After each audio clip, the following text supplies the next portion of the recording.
বন্ধুরা চলে এলাম একটু ঘুরতে চার বাগানে। দেখুন কি সুন্দর সুন্দর চার বাগানের কুড়িগুলা দিছে, এইগুলা বর্তমানে তুলতেছে তারা।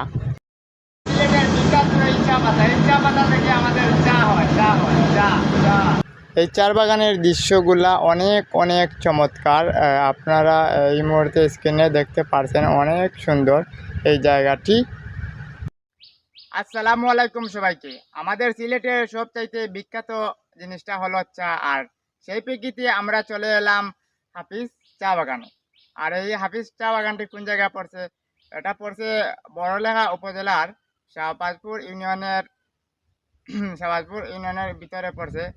আর আপনাদেরকে আজকে সুন্দর সুন্দর চা বাগানের দৃশ্যগুলা তুলে ধরবো। আর এই চা বাগানে বিশাল বড় একটা ফ্যাক্টরি রয়েছে, সেটাও আপনাদেরকে আমি দেখাবো। আর আপনারা আমার পুরো ভিডিও জুড়ে থাকবেন আশা করি। তাহলে চলুন ভিডিওটি শুরু করা যাক।